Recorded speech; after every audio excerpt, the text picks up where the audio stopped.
okay? Sometimes some of our looks, Joe has a team this season for Jasmine Lewis that has textured hair, okay? So we have a team full of different models. You never know what models you're gonna have, so I might need to create texture on some of them, okay? So we do something called Rik Racking. How many of people have Rik Racked before? Awesome, okay. So we have two different types of Rik Racking. I did a duckbill Rik Rack, and I did a tail or a hairpin Rik Rack, okay? Which one do you think creates more texture? Hairpin, right? Great, this is smaller, right? Now, which one do you think is more work? Hairpin. So I actually think the duckbill is more work. Because you have to hold it, right? Because the duckbill already has tension, right? Because it's a clip itself. So I actually, if someone asked me, like, would you prefer to do a hairpin or a duckbill? I would prefer to do a hairpin, okay? But we don't always get to choose. So I'm going to teach you guys both ways, all right? So if you guys notice, what size are all my sections? Inch by about an inch, right? Mm-hmm. Because my mannequin has the same density on her whole head, right? Mm-hmm. Do all of our models have the same density on their whole head? No. No, right? So I might need to adjust what size sections I'm taking based on what? Density, texture, right? Because some of us might have like no texture as in it's straight, but maybe I have a ton of fine hair. I still might need to take tiny, tiny sections, right? So for her, this is Ellie. She basically has the same hair all over her head. So I just did basically 1 inch sections. If you notice there are some that are a little bit wonky, it's because I was working off of the density opposed to the actual section size, because I wanted each section that I put in to have the same amount of hair in it. And as we know on a mannequin, it's maybe not all exactly the same, right? Okay, so with my duckbills, I did put a hairpin through them, and the only reason I did that is because I wanted her to last until today. I was worried that they might like pop out. Typically though, I don't need to put a hairpin in them, okay? So, I'm gonna show you guys the difference too. So let me pop out. So if I have a duckbill, and I'm gonna pull out my Rik Rack, so it looks a little like that, okay? Whereas if I pull out one of my hairpins,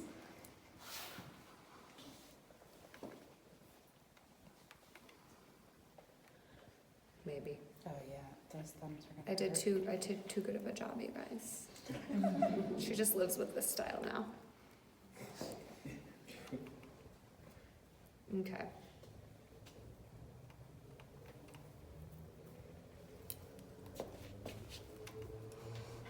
So look how tiny her texture is, right? Mm-hmm. Versus my duckbill. Right? So, based on what we're trying to create, Joe has a team, like I said, that you guys will have to Rik Rack, and it will really just depend on what the look is that we're going for. Okay? So, it's a little different, right? Mm-hmm. Based on what we're doing. So, these are going to be the things that, you know, we can come in, and we're always going to end up combing them out. Very rarely do we leave our Rik Rack just hanging out. Okay? So I'm basically creating that texture in the hair where there was none. Thanks for that. Okay? But look at the difference, right? Mm-hmm. So this one is obviously much more textured than this one. Okay? All right. So let's say we're going to Rik Rack. I left my 2 back sections for you guys, and I'm going to demo both for you. So we were talking about how every section needs to be about the same size, right? Mm-hmm. So like, I still use a tail comb. If you guys want to use a regular comb, it doesn't matter, okay? Look how perfect that parting is down the center. You're welcome. It only took me like 15 times to do that. All right. So this is going to be my first section. Now, if I'm Rik Racking with a duckbill, I got that tension, right? So I have to hold this open while I wrap it. So that's why I think a duckbill is actually harder, okay? Some people can just hold this open the entire time they wrap. Like, kudos to you. I do not have that muscle in my hand, okay? So what I'm gonna do, I loop it over first and around this way so I can get it really close to the head, okay? I'm gonna come back up this way, and this is where I'm gonna stick my finger in here to hold this open. That works better for me. If you can just hold it like this, seriously, good job, I can't, okay? So with my finger in, I'm gonna wrap over and then around this way. What am I creating? Figure eight, right? Then I'm gonna move my finger so I can keep it tight.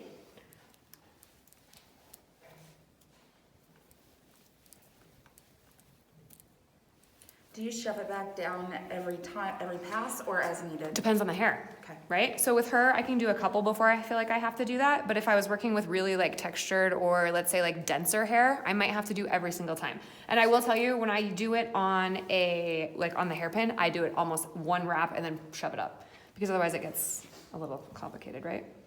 Okay, so now I got my hair on here. I'm gonna take my flat iron and I'm gonna heat it up. At what heat setting are we at? I have this at 360. It's a mannequin. I could probably turn it up, right? And I like to do both edges, right? Are you just like gently pressing, or are you giving it some? I'm giving it a little. Okay. Every single time, or do you wait until they're wrapped? Nope, I do every single one as I go. Because you'll lose yours. You will totally. And what if I accidentally forget one and I pull out that whole set and now there's just a random like straight piece and I'm like, well, we're gonna cut that piece off, girls. So if I'm worried, like if this duckbill, actually it's pretty good, but if I'm worried that it's gonna pop out, what I do is on the very top, I'm just gonna loop my hairpin in and push it all the way up to where the top of that pin is, and it kind of holds it. Okay? All right, ready for a hairpin?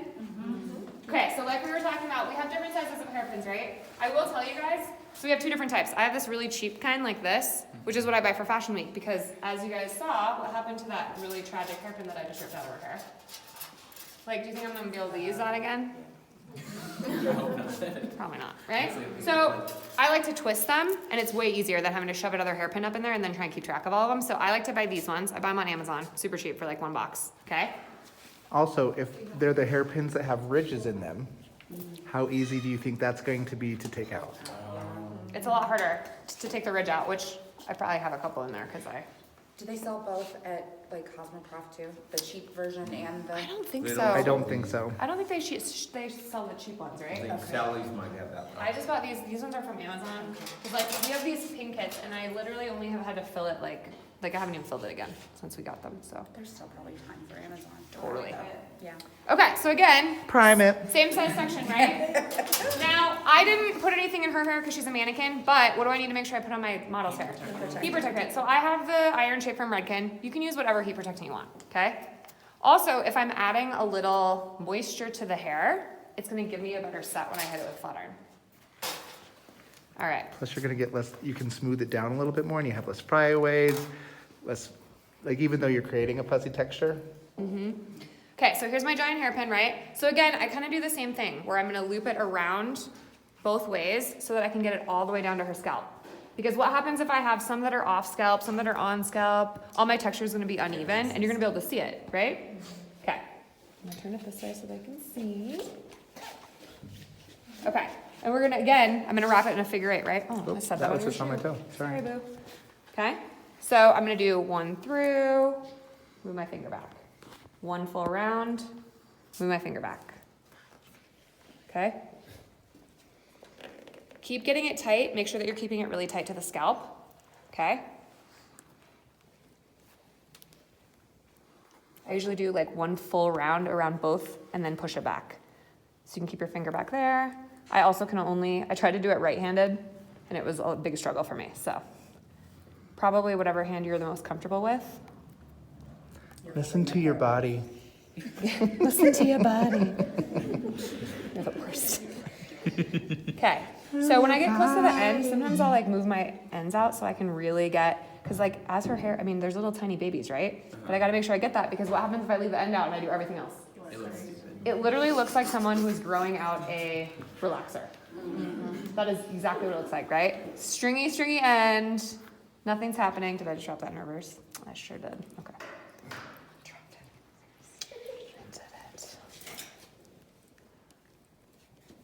Also, like, don't feel like you have to be this fast.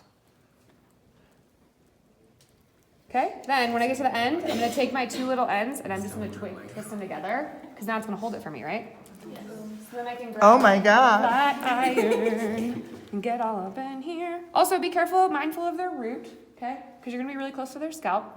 So I like to give it a nice little push, and then I also like to do the edges. Just so I heated the whole strand. And that's it. What questions do we have about Rik Racking? None? If they're super tender-headed, is this gonna hurt them? I feel like we don't have a ton of models that are super tender headed. But I will say, if you hold your finger at that root while you're wrapping, it pulls less on the hair. So like I'm basically just holding, it's kind of like when we brush and hold, it's kind of the same thing. Okay, good question. So I'm gonna pull these out while you guys are wrapping. So what I want you to do is you can also quad section if you want, and let's do at least like a side, okay? I want you to alternate, so try it with a duckbill, try it with a hairpin as well, because I don't know what Joe's gonna ask you to do, or if we have another team that maybe we need to like do both, because it gives us different texture, right? Awesome. You guys have any other questions about Rik Racking? All right. So structured, whereas my hairpin is a little softer, okay? So if I'm gonna brush this out, I'm gonna start one at a time at the bottom, because if I try and brush this out all together, what's gonna happen? It's gonna be a frizz. Inconsistency. It's gonna be inconsistent, and it's not gonna look like creative, big texture, right? So I already have one. I like to use a leave-in too, just on my brush, so it's less staticky. Okay, so I'm gonna start at the bottom. I wanna make sure it's not tangly before I go back up.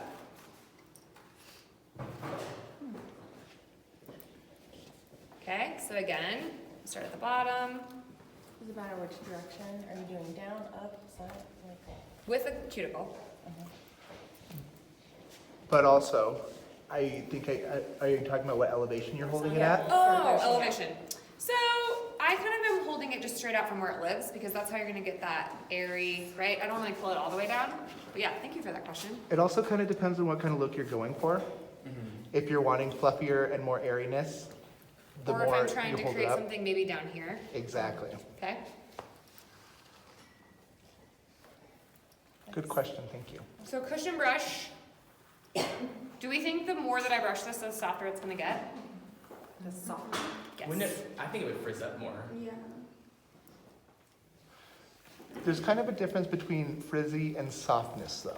So this is I think still you can soft. brush it. The more I brush it, the less you can see this, right? Okay. So it's getting softer and softer, The texture pattern is getting softer, yeah. right?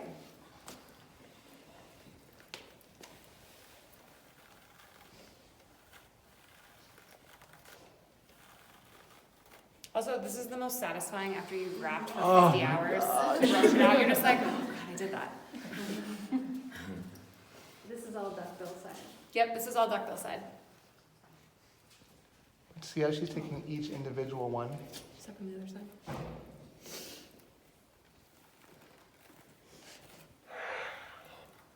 What was that? Turn your grinder off, James. He just giggles. Now, what if I need to create a little bit more, what's the word I'm looking for?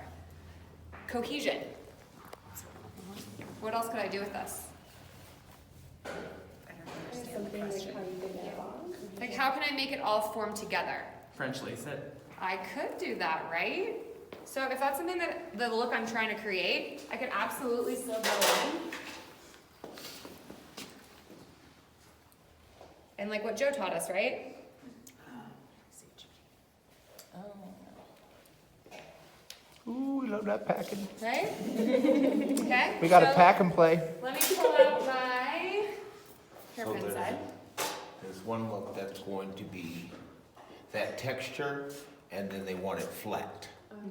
So So if I need to create maybe a flat or sleek pony before I create texture, what do you think I do first? Yeah, the pony, right? Because why would I Rik Rak an entire head if I don't have to? Praise Jesus. Smarter, not harder, people.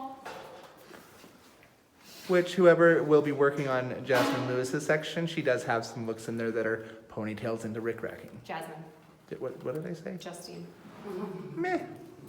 Jasmine. I do.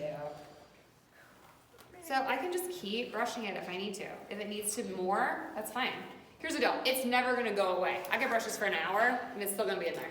What did you spray on your brush before? I'm spraying a leave-in, so I'm just using the Miracle Creator because it's just what I have. Any leave-in though, it's just gonna help with that static. And I didn't soak it, right? I sprayed one spray for each side because I can actually still see moisture in my brush, just to give it something, because what happens if I brush this out with nothing? It's kind of like, oh my God, it's like everywhere, right? I said lubricant, not lube. A lubricant for my brush. You guys will remember that, right? So especially with your hairpin ones, you guys, you're gonna have to start at the bottom because it's so tight. If you try and start up here, it's just gonna be a tangly hot mess. So one little section at a time. And if we were doing this, let's say we're doing this backstage, I'm gonna let the models sit with us in their hair for most of the day after I've gotten them set, right? Because the longer it sits in, the longer it lasts, right? Because even the ones in the back, you guys can see, they're not as compared to the other ones, just from today, okay? What questions do we have?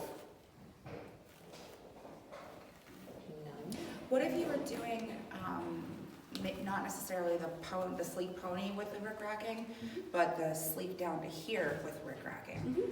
I mean, Very good or should I question. not even waste that question? 'Cause No, it's that's a not- great that's a question. good question. Cause so Joe, Because one of that's Joe's one of the looks looks. is like little pony, like pigtails, right? And then the ends are just textured. So you're gonna put in whatever you're creating, and then you're just gonna Rik Rack your ends. So there are some looks where like editorial looks where it is It's sleek just down to here, straight almost like, down. so I've seen hairstylists do a couple different things. They can just eyeball it, or they put like, tied a ribbon and then just Rik Racked under the ribbon. Like around the neck? Uh-huh. Okay. So like, Like that poodle look. exactly, Yeah, so yeah. kind of creating, like what with Jessa was doing with her Hollywood waves or her finger waves thing, where she started on base and started moving off. You just put the pins where you need Right. the Rik Rack. How do you, because I did that one time with a crimp instead of the Rik Rack, Mhm. but now I know the Rik Rack would have been a lot better.